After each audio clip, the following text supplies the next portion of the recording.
സാറേ, ഈ BDJS NDA വിട്ട് BJP വിട്ട് പുറത്തു പോകുമെന്ന വലിയ ചർച്ചകളുണ്ടായിരുന്നു. അവർ കോൺഗ്രസിലേക്ക് പോകുമെന്ന ചർച്ചകൾക്കിടയിലാണ് ഇപ്പോൾ പുതിയ വാർത്ത വന്നിരിക്കുന്നത്. അവർക്ക് BJPയുടെ കേന്ദ്ര നേതൃത്വം വലിയ ഓഫറുകളാണ് നൽകിയിരിക്കുന്നത്, അല്ലേ? ഇല്ല, അത് കുറേ നാളായിട്ട് പറയുന്നതാണ്. അങ്ങനെ പോവുകയൊന്നുമില്ല. BDJSന് എന്തെങ്കിലും ഒരു നിലനിൽപ്പുണ്ടെങ്കിൽ അത് NDA മുന്നണിയിൽ നിന്നാൽ മാത്രമേ ഉണ്ടാകാൻ പോകുന്നുള്ളൂ. മുമ്പും ചിലർക്ക് അവർക്കൊരു സ്ഥാനമൊക്കെ കൊടുത്തിരുന്നു. പിന്നെ ഈ ഒരു ചെറിയ വിഹിതം വോട്ട് അവർ വഴിയും ഉണ്ടാക്കുന്നുണ്ട്. അതുകൊണ്ട് അങ്ങനെ നിസ്സാരമായിട്ട് നമ്മൾ കളയരുത്. അല്ല, അത് ചെറിയ വിഹിതം എനിക്ക് തോന്നുന്നു CPM തന്നെ വലിയ രീതിയിൽ ഞെട്ടിയിരിക്കുകയാണ്. മുൻപൊന്നും CPM തന്നെ BDJSനെ വലിയ രീതിയിൽ പരിഗണിച്ചിരുന്നില്ല. ഇപ്പോൾ അവരെ എതിർക്കാൻ തന്നെ CPM ഇറങ്ങിത്തിരിച്ചിട്ടുണ്ട്. കാരണം എന്ന് പറഞ്ഞാൽ ഈഴവ വോട്ടുകൾ കൂടുതൽ കിട്ടിക്കൊണ്ടിരുന്നത് ആർക്കായിരുന്നു? CPMനായിരുന്നു. അതാണ് ഈ കഴിഞ്ഞ പാർലമെൻറ്റ് തെരഞ്ഞെടുപ്പിൽ അവർക്ക് നഷ്ടമായത്. പാർട്ടി തന്നെ വിലയിരുത്തിയ കണക്കാണ്. ഈഴവ വോട്ടുകൾ നഷ്ടപ്പെട്ടിട്ടുണ്ട്. ആലപ്പുഴ തന്നെ എടുത്ത് നോക്ക്. ശോഭാ സുരേന്ദ്രനും വേണുഗോപാലിനുമായിട്ട് പോയില്ലേ? പാർട്ടിക്കുണ്ടായ വലിയ നഷ്ടമാണ്. ഈ വരാൻ പോകുന്ന നിയമസഭാ തെരഞ്ഞെടുപ്പിൽ പാർട്ടിയെ വിഷമിപ്പിക്കുന്ന കാര്യം അതുമാത്രമാണ്. എങ്ങനെ ഈഴവ വോട്ടുകൾ തിരിച്ചു പിടിക്കാം എന്നുള്ളതാണ്. കാരണം അവിടെയാണ് ആ വിജയം നിൽക്കുന്നത്. ഈ ഹിന്ദു വോട്ടുകൾ കൂടുതലുള്ളത് CPMലാണ്. അത് തിരിച്ചു പിടിക്കാനുള്ള ശ്രമമാണ്. അപ്പോൾ ഈ NDA മുന്നണി കേരളത്തിൽ എന്തായാലും 26-ലെ നിയമസഭാ തെരഞ്ഞെടുപ്പിന് വലിയ കണക്കുകൂട്ടലും ഒരുക്കവും ഒക്കെയാണ് ആരംഭിച്ചിരിക്കുന്നത്. അതിൻ്റെ ഭാഗമായിട്ടാണല്ലോ കേരളത്തിലെ ജില്ലകളെ പോലും 14 ജില്ലകളല്ല 30 ജില്ലകളാക്കി തിരിച്ചുകൊണ്ട് കാര്യങ്ങൾ പോകുന്നത്. കാരണം അടിത്തട്ടിലേക്ക് ഇറങ്ങിച്ചെല്ലണം. അപ്പോൾ സ്ഥാനം കൂടുതൽ കൊടുത്തു. BDJS ഒരു MBA തന്നെ ആവശ്യപ്പെട്ടിട്ടുണ്ടല്ലോ കേന്ദ്ര നേതൃത്വം. അത് എനിക്ക് തോന്നുന്നു അത് നേരത്തെ നൽകിയിരുന്നുവെങ്കിൽ കുറേ അധികം വോട്ട് ഇവർക്ക് നേടിയെടുക്കാൻ കഴിയുമായിരുന്നു. അത് തുഷാർ വെള്ളാപ്പള്ളിക്ക് തന്നെ ആയിരിക്കുമെന്നല്ല ആണ് എന്ന് നമ്മൾ മനസ്സിലാക്കുക. അത് അങ്ങനെ അവർക്ക് വോട്ട് നേടാൻ കഴിയുമായിരുന്നു. പക്ഷേ അത് ഇവിടെ നിന്ന് സംസ്ഥാന ഘടകം വേണ്ടത്ര സമ്മർദ്ദം ചെലുത്താതെ പോയത് ഒക്കെ പ്രശ്നമാണ്. അമിത്ഷായുമായിട്ട് പലവട്ടം തുഷാർ ചർച്ച വരെ നടത്തിയിട്ടുള്ളതല്ലേ. അങ്ങനെ പ്രത്യേകിച്ചൊരു തീരുമാനത്തിലും എത്തിയിട്ടില്ല. ഇപ്പോൾ പറയുന്നത് ആ പരാതിയെ തുടർന്ന് ചില കാര്യങ്ങൾ അംഗീകരിക്കാൻ തയ്യാറായിട്ട് നിൽക്കുകയാണ്. അതായത് ബോർഡുകളുടെ പല കോർപ്പറേഷനുണ്ട്, അതിൻ്റെ അധ്യക്ഷ പദവി ഉൾപ്പെടെ 20ഓളം സ്ഥാനങ്ങൾ നൽകുമെന്നാണ് വിവരം. അത്രയും കൊടുത്തു കഴിഞ്ഞാൽ തന്നെ വലിയ വിജയമാണ് ഉണ്ടാകുന്നത്. ഒരു MP സ്ഥാനവും BDJS ആവശ്യപ്പെട്ടിട്ടുണ്ട്. പിന്നെ spices board, ITDC, rubber board എന്നിവയുടെ അധ്യക്ഷ സ്ഥാനം നേരത്തെ നൽകിയിരുന്നതാണ്. പക്ഷേ അവയുടെ കാലാവധി കഴിഞ്ഞപ്പോൾ ഒട്ട് പുതിയ നിയമനം നടത്തിയിട്ടുമില്ല. 1 വർഷത്തോളം ഇവ ഒഴിഞ്ഞു കിടക്കാൻ തുടങ്ങിയിട്ട്. പിന്നെ സ്പൈസസ് ബോർഡ് അധ്യക്ഷ സ്ഥാനം 2 ദിവസം മുമ്പാണ് പാർട്ടി സംസ്ഥാന വൈസ് പ്രസിഡന്റ് സംഗീത് വിശ്വനാഥിന് നൽകിയത്. എല്ലായിടത്തും പുതിയ ആളുകൾ വരട്ടെ എന്ന ഒരു നിലപാടാണ് അവർ എടുത്തിരിക്കുന്നത്. അപ്പോൾ ഇത്തരത്തിൽ ബോർഡ് സ്ഥാനം കൊടുത്തു കഴിഞ്ഞാലും ജനങ്ങൾ അത്രയും അങ്ങോട്ട് അറിയുന്നില്ല. പക്ഷെ പാർട്ടിയിലുള്ളവർക്ക് പാർട്ടി ചിലപ്പോൾ തൃപ്തരായിരിക്കാം. ഒരു MP സ്ഥാനം കൊടുത്തു കഴിയുമ്പോൾ ചിത്രം മാറുമെന്നുള്ളതാണ്. അത് ഇവർക്ക് കൂടുതൽ അംഗീകാരം നേടും. ഇപ്പം തന്നെ നമുക്ക് സുരേഷ് ഗോപി ഏത് തരത്തിലാണ് വരുന്നത്? തൃശ്ശൂരിൽ മത്സരിക്കുന്നത് ഇപ്പോഴേ, പിന്നീട് 2019-ലും മത്സരിച്ചു. അതിനൊക്കെ മുമ്പ് രാജ്യസഭ MP ആയിട്ടല്ല അദ്ദേഹം വരുന്നത്. പിന്നെ സുരേഷ് ഗോപിക്ക് വേറൊരു സിനിമാ നടൻ എന്നുള്ള പരിവേഷം കൂടി ഉണ്ടെന്നുള്ളതാണ്. അപ്പോൾ BDJSന് ഇപ്രകാരം കൊടുത്തു കഴിഞ്ഞാൽ അത് ഈഴവ വോട്ടുകൾ വൻ വിഹിതം ഇവർക്ക് പിടിച്ചെടുക്കാൻ സാധിക്കും. അത് ഇടതുപക്ഷ വോട്ടുകളിൽ അല്ല, ഈ കോൺഗ്രസിന്റെ തന്ത്രം അവർക്ക് എല്ലാ കാലത്തും ലഭിക്കാത്തൊരു വോട്ട് ബാങ്കാണല്ലോ ഈഴവ വിഭാഗവും തീയ വിഭാഗവും. അവരിൽ നിന്ന് ഇങ്ങനെ അതിലൊരു സ്വാധീനമുള്ളൊരു പാർട്ടി തങ്ങളിലേക്ക് വരികയാണെങ്കിൽ തങ്ങൾക്ക് വലിയ ഗുണം ചെയ്യുമെന്ന് ഒരു അറിവുള്ളതുകൊണ്ടാണ് പല CPMലെ ഘടകകക്ഷികൾ, UDFലെ ഘടകകക്ഷികൾ ഉൾപ്പെടെയുള്ളവർ ഈ BDJSന് തങ്ങളിലേക്ക് സ്വാഗതം ചെയ്യുന്ന ഒരു അവസ്ഥ ഉണ്ടായിട്ടുണ്ടല്ലോ.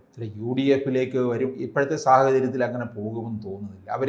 അവർക്കും അറിയാം UDFന് ഇപ്പോൾ കേരളത്തിൽ തിരിച്ചു വരിക. അല്ല, അവർ പറയുന്നത് അടുത്ത തവണ ഞങ്ങളാണ് അധികാരത്തിലെത്താൻ പോകുന്നത്. ആര്? UDF? അതെ, അത് പിന്നെ അങ്ങനെ ആയിരിക്കും പറയുന്നത്. LDF പറയുന്നത് എന്തായിരിക്കും? ഞങ്ങളായിരിക്കും അധികാരത്തിൽ. BJP പറയും ഞങ്ങൾ അധികാരത്തിലെത്തും.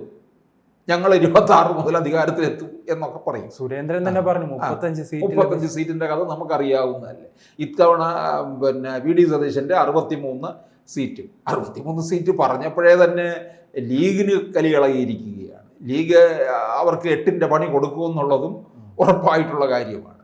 അപ്പോൾ ഇവർക്ക് ഒരിക്കലും BDJS അങ്ങോട്ടേക്ക് പോകാൻ വഴിയില്ല. കാരണം ഇവര് ദേശീയ തലത്തിൽ എന്തെങ്കിലും സ്ഥാനമാനങ്ങളും ഒക്കെ നേടി നിൽക്കാനാണ് BDJS. അപ്പോഴേക്കും ഈ തുഷാർ വെള്ളാപ്പള്ളിക്കായിരിക്കും അങ്ങനെ MP സ്ഥാനം ലഭിക്കുകയാണെങ്കിൽ കിട്ടുകയല്ലേ? തുഷാറിനായിരിക്കും ആ സ്ഥാനം ഉള്ളത് തന്നെ. കാരണം പിന്നീട് BDJS NDS ആയിട്ട് സഖ്യം ഉണ്ടാക്കി കഴിഞ്ഞപ്പോൾ മുതൽ BDJS ആണലിൻ്റെ സ്ഥാനാർത്ഥി എന്ന് പറയുന്നത് ആരായിരുന്നു? നമ്മുടെ ഇദ്ദേഹം തന്നെ ആയിരുന്നു. പ്രധാനപ്പെട്ട ഇടങ്ങളിൽ വയനാട്ടിൽ മത്സരിച്ചിട്ടുണ്ട്, പിന്നീട് കോട്ടയത്ത് മത്സരിക്കുകയൊക്കെ ചെയ്തിട്ടുണ്ട്. അപ്പോൾ അത് ഒരു വിജയസാധ്യതയൊന്നും അല്ല, വോട്ട് വിഹിതം വർദ്ധിപ്പിച്ചുകൊണ്ട് കടന്നു വരാൻ കഴിയും എന്നുള്ളതാണ്. അപ്പോൾ BDJS നേടിയിട്ടുള്ള വോട്ടിൻ്റെ ഒരു പെർസെൻറ്റേജ് ഒക്കെ ഇവർക്ക് എടുത്തു കഴിഞ്ഞാൽ അവരെത്രത്തോളം പിന്നെ പ്രവർത്തനം നടത്തി മുൻകൈ ഉണ്ട് എന്നുള്ളത് പാർട്ടിക്കും NDA മുന്നണിക്കും മനസ്സിലാക്കാൻ കഴിയുമെന്നുള്ളതാണ്. അതുകൊണ്ട് NDA മുന്നണിയൊന്നും വിട്ടുപോകാൻ ഒരിക്കലും സാധ്യതയില്ല.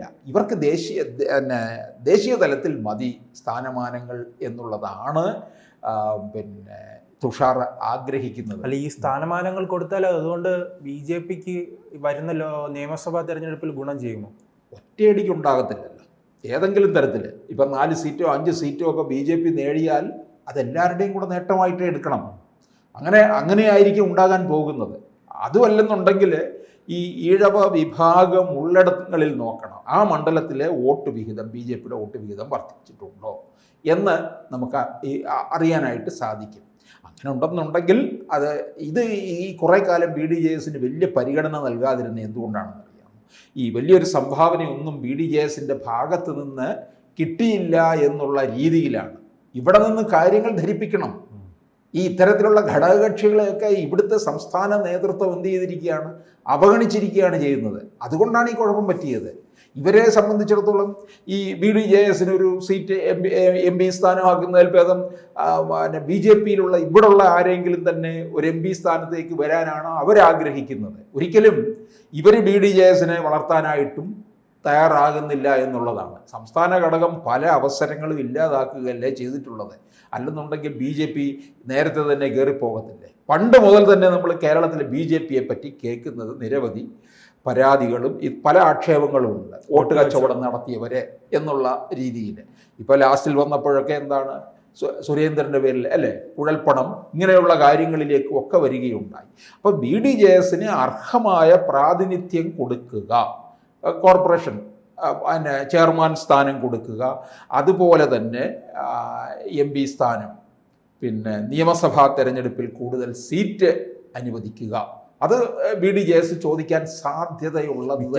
മിക്കവാറും ഇങ്ങനെ ഈ സ്ഥാനമാനങ്ങൾ നൽകുന്നത് ഈ ആലപ്പുഴ മണ്ഡലവും കൊല്ലം മണ്ഡലവും എല്ലാം തങ്ങളിലേക്ക് അടുപ്പിക്കാനുള്ള ഒരു ശ്രമമായിരിക്കും. കാര്യം അതിനൊരു സാധ്യതയും കാണുന്നുണ്ട്. BDJS ഒരു മണ്ഡലത്തിൽ വിജയിച്ചു കഴിഞ്ഞാൽ അതൊരു വലിയ നേട്ടം തന്നെയല്ലേ ഉണ്ടാക്കാൻ പോകുന്നത്. BJP കഴിഞ്ഞ ലോക്സഭാ തെരഞ്ഞെടുപ്പിൽ ആലപ്പുഴയിലെല്ലാം വലിയ മുന്നേറ്റമല്ലേ ഉണ്ടാക്കിയത്. അത് തന്നെ 2026 ആവർത്തിക്കാനുള്ള ശ്രമമായിരിക്കും ഇത്തരം പ്രവർത്തനങ്ങളിലൂടെ അവർ ലക്ഷ്യം. അതുകൊണ്ടാണ് BDJSനെ കൂടുതലായിട്ട് ചേർത്ത് നിർത്തണമെന്ന് പിന്നെ സമ്മർദ്ദം ഉണ്ടാകുന്നത്. പക്ഷേ തുഷാറിന്റെ പിതാവായ വെള്ളാപ്പള്ളി പറയുന്നത് അടുത്ത തവണയും LDF അധികാരത്തിൽ വരുമെന്ന്. ആയിക്കോട്ടെ, സുഖം, അച്ഛനും മകനും സുഖം. അച്ഛനും ഇവിടം ഭരിക്കുന്ന ആള് കൈകളിലുണ്ട്, കേന്ദ്രം ഭരിക്കുന്ന ആളും കൈകളിൽ സപ്പോർട്ടുണ്ട്.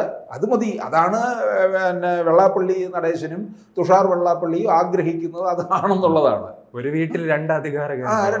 അത് അവരുടെ കാര്യങ്ങൾ നടന്നാൽ പോരെ, അതാണ് ഏറ്റവും പ്രശ്നം. ഇനി അതല്ല സാമുദായികമായിട്ടുള്ള കാര്യങ്ങൾ നേട്ടമുണ്ടെങ്കിൽ അതും നടക്കും.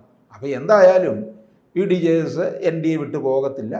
കിട്ടുന്ന കാര്യങ്ങളൊക്കെ വാങ്ങിക്കൊണ്ട് അവിടെ തന്നെ തുടരുകയും ചെയ്യും. കൂടുതൽ വാർത്തകളും വിശേഷങ്ങളും നിങ്ങളിലേക്ക് എത്താൻ ABC മലയാളം സബ്സ്ക്രൈബ് ചെയ്യുക, ബെൽ ബട്ടണും അമർത്തുക.